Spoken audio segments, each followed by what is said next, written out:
Assalamualaikum warahmatullahi wabarakatuh. Perkenalkan, nama saya Afif Auliawa Rahman dari kelas IPS A semester 3 dengan nomor NIM 208190003. Pada kali ini saya akan menjelaskan yaitu tentang media pembelajaran. Media pembelajaran adalah segala sesuatu yang dapat digunakan untuk menyampaikan pesan atau informasi dalam proses belajar mengajar sehingga dapat merangsang perhatian dan minat siswa dalam belajar. Selanjutnya yaitu fungsi media pembelajaran. Fungsi yang pertama yaitu fungsi atensi. Menarik dan mengarahkan perhatian siswa untuk berkonsentrasi isi pelajaran yang berkaitan dengan teks. Yang kedua yaitu fungsi afektif. Menggugah emosi dan sikap siswa sehingga memperlancar dalam memahami dan mengingat informasi atau pesan yang terkandung dalam gambar. Yang ketiga yaitu fungsi kognitif, mempermudah memahami dan mengingat informasi. Yang keempat yaitu fungsi kompensatoris, mengakomodasikan siswa yang lemah dan lambat dalam menerima dan memahami isi pelajaran yang disajikan dengan teks atau disajikan secara verbal.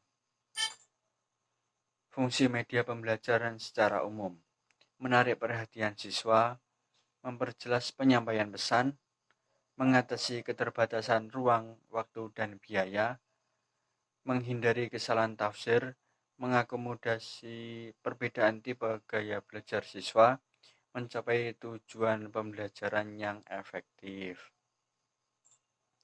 Manfaat media pembelajaran, yaitu menumbuhkan motivasi belajar, bahan pembelajaran akan lebih jelas maknanya sehingga dapat lebih dipahami oleh siswa.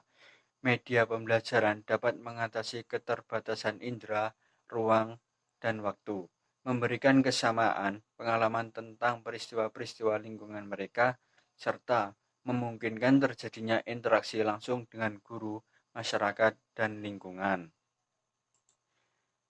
Macam media pembelajaran menurut para ahli, yaitu menurut Rudy Bres 1971. Yang pertama adalah media cetak, yang kedua media audio, ketiga media visual diam, keempat media visual gerak, yang kelima media audio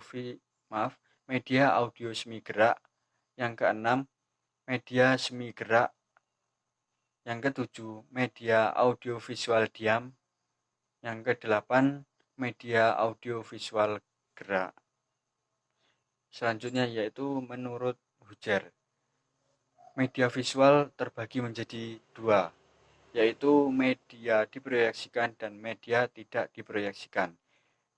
Media diproyeksikan yaitu transparansi OHP dan slide, sedangkan media tidak diproyeksikan yaitu grafis, model, dan realia. Yang kedua yaitu media audio, yaitu dengan radio, kaset tape, dan rekaman audio. Yang ketiga media audiovisual, yaitu berupa film dan video klip. Yang pertama yaitu media visual. Media tidak diproyeksikan, tidak membutuhkan bantuan alat lain atau listrik, banyak ditemukan dengan jumlah banyak barang sehari-hari, media displayed, sederhana, murah, dan masuk akal. Yang kedua yaitu media diproyeksikan, membutuhkan alat listrik, kurang praktis, membutuhkan banyak persiapan. Media audio. A. Materi pelajaran yang sudah terekam tak akan berubah. Jika diperlukan bisa digandakan berkali-kali sesuai jumlah yang dibutuhkan. B. Untuk jumlah sasaran yang banyak, biaya produksi dan penggandaannya relatif murah. C. Jika diperlukan, rekaman dapat dihapus dan kasetnya masih dapat dipergunakan. D. Peralatan penyajian atau tape recorder juga termasuk murah bila dibandingkan dengan peralatan audiovisual lainnya. E. Pengoperasian dan perawatannya juga mudah. Tempat perbaikannya mudah ditemukan di sekitar sekolah. Media audiovisual. Karakteristik media audiovisual menurut Warsita 2008 yaitu A. Dapat digunakan secara acak, di samping secara linier. B. Dapat digunakan sesuai dengan keinginan peserta didik.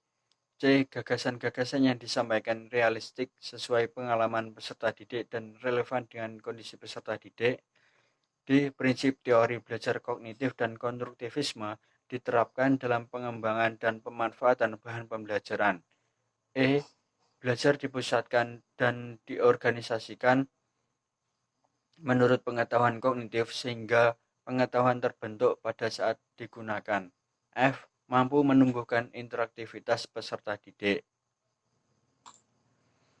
Pertimbangan pemilihan media pembelajaran. Yang pertama yaitu berdasarkan tujuan pembelajaran. 2. Sesuai karakteristik peserta didik. Ketiga, sesuai dengan kemampuan guru atau dosen. Keempat, sesuai dengan situasi, kondisi, waktu, dan tempat. 5. Sesuai dengan karakteristik media pembelajaran. Dan yang keenam, sesuai dengan ketersediaan media pembelajaran.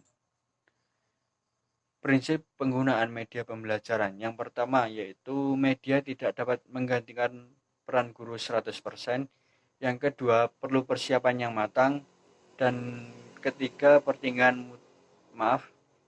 pertimbangan mutu media yang akan digunakan, keselamatan, keamanan, spesifikasi, kendala, prioritas.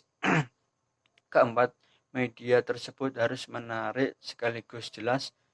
Kelima, ketersediaan media. Dan yang keenam, pertimbangan waktu. Ya, sekian penjelasan dari saya. Apabila ada kurang lebihnya, saya mohon maaf. Wassalamualaikum warahmatullahi wabarakatuh.